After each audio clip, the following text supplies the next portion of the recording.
वादी तीरा में एक अटैक हुआ है और उसके नतीजे में अब तक जो अलग अलग इतलात आ रही हैं उनमें 20 से कुछ 22 बता रहे हैं। कुछ इतलात जो हैं वो कंफर्म कर रहे हैं कि 30 लोग उसमें जाँ बहक हो गए हैं और ये बड़ा खौफनाक अटैक था। मकामी अफराद के मुताबिक और जो वहाँ के MPAs और MNAs हैं उनके मुताबिक ये हमला पाकिस्तान एयरफोर्स ने किया और जेट तैयारों ने यह हमला किया और बमबारी की गई, जिसके नतीजे में 5 मकानात जो हैं मुकम्मल तौर पे गिर गए, मुनहदम हो गए। मलबे से लाशें निकालने का सिलसिला जारी था।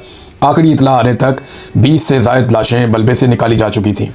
कुछ वीडियोज़ जो सोशल मीडिया पे गर्दिश कर रही हैं वो इंतहाई परेशान कुन हैं, बड़ी तकलीफ़ दे वीडियोज़ हैं और वो वीडियोज़ बच्चों की हैं। ख़वातीन भी इस वाक़े में जाँ बहक हुई हैं। बच्चे जो हैं उनकी लाशें दिखाई जा रही हैं, ज़ख्मी हैं बच्चे और ये छोटे मासूम बच्चे हैं, इनके ऊपर ये एक हमला हुआ है। ये पहला वाक़या नहीं है, खैबर पख्तूनख्वा में बार बार ऐसे वाक़यात हो रहे हैं। इस वाक़े में ज़ुल्म खलीलज़ाद ने जो स्टेटमेंट दिया, उन्होंने कहा जी sad news from Pakistan, Pakistan से बुरी खबर है। पाकिस्तान की एयरफोर्स ने कत्ल कर दिया 30 शहरियों को एक गांव में खैबर पख्तूनख्वा में। ये क्यों किया, अभी इसकी तफसीलात जो हैं वो क्लियर नहीं है और ये बड़ा टेरेबल किस्म का खौफनाक एक इंसिडेंट है। मेरी जानिब से कंडोलेंस। अब ये जनाब उनका ज़ुल्म खलीलज़ाद का अमेरिका से स्टेटमेंट है। इसके बाद मैंने पाकिस्तानी मीडिया देखा, पाकिस्तान के किसी भी मीडिया ने इस वाक़े को बताया नहीं और किसी किस्म की कोई खबर नहीं दी। मेरे ख्याल में अभी उन्हें खबर दी जाएगी, जो खबर उन्हें दी जाएगी वही खबर वो देंगे। पाकिस्तानी मीडिया के ऊपर ये खबर बिल्कुल गायब है। सोशल मीडिया पे ये खबर नज़र आ रही है। खैबर पख्तूनख्वा पूरे के अंदर एक कोहराम मचा हुआ है, लोग बड़ी तकलीफ़ में हैं। लोग फौरी तौर पर निकले, उन्होंने एहतजाज शुरू कर दिया। बड़ी तादाद में लोग जो हैं वो पेशावर की तरफ बढ़ रहे हैं। 7 लोग अजान दे रहे हैं और वो बड़ी तकलीफ़ में हैं।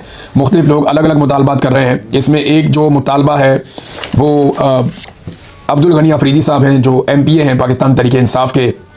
उन्होंने कहा जी कि आर्मी चीफ और जो यहाँ पे ब्रिगेडियर्स मौजूद हैं उनके खिलाफ फौरी तौर पे FIR दर्ज की जाए। और उन्होंने कहा मैं अपने आप को सूबाई हुकूमत की तमाम एक्टिविटीज़ से अलग करता हूँ जब तक कि हमें इंसाफ नहीं मिलता। अब अगर आप देखें तो ये एक मिलिट्री ऑपरेशन के नतीजे में हुआ। एक तरफ ये मौक़िफ़ है, दूसरी तरफ जो सिक्योरिटी फोर्सेज हैं उनका भी एक मौक़िफ़ आया है।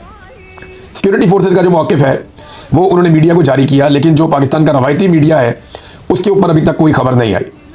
यानी सोशल मीडिया को कंट्रोल करने के लिए एक मौक़िफ़ तो दिया है, लेकिन रवायती मीडिया अभी तक खामोश है जब मैं ये वीडियो रिकॉर्ड कर रहा हूँ। सिक्योरिटी ज़रा क्या कहते हैं, ज़रा ये जुमले आपने गौर से सुनने हैं, फिर मैं आपको बताऊँगा ये जुमले किन जुमलों से मिलते हैं। ज़िला खैबर की वादी तीरा के इलाके आका खेल में पाकिस्तानी फ़िज़ाई हमलों से मुताल्लिक फैलाई जाने वाली खबरें सरासर मनगढ़ंत और झूठे प्रोपेगेंडे पर मबनी है, जिनका मकसद सिर्फ पाकिस्तान की मुसल्लह अफवाज को बदनाम करना है।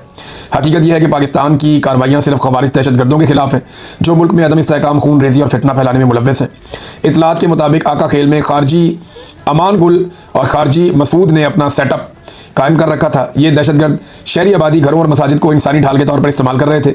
और फिर उसके बाद वो बताते हैं कि इन्होंने बारूदी सुरंगें भी बिछाई हुई थी और एक बारूद की फैक्ट्री भी लगाई हुई थी इन्होंने गुंजान इलाके के अंदर, और वहाँ पे एक ज़ोरदार धमाका हो गया। बकौल सिक्योरिटी ज़राए के वो कह रहे हैं जी कि 12 से 14 खवारिज हलाक हुए, जबकि वो कहते हैं जी कि 8 से 10 शहरी भी जाँ बहक हो गए जो इंसानी ढाल के तौर पर इस्तेमाल हो रहे थे। ये उनका मौक़िफ़ है जो सिक्योरिटी ज़राए है। फिर वो कह रहे हैं जी शहरी इलाकों का प्रोपेगेंडा दरअसल एक झूठा बयानिया है जिसका मकसद दहशतगर्दों को बचाना और पाकिस्तान की कुर्बानियों को कमज़ोर करना है। ये सच है कि पाकिस्तान खवारिज जैसे फितने परवर अनासर के खिलाफ डटकर खड़ा है और इनके झूठ, फरेब और खौफ पर मबनी साजिशों से हरगिज़ मरऊब नहीं होगा। पाकिस्तान अपनी जिद्दोजहद जारी रखेगा ताकि मकामी आबादी को खवारिज के शर से महफूज रखा जा सके और मुल्क में अमन इस्तेहकाम कायम रहे।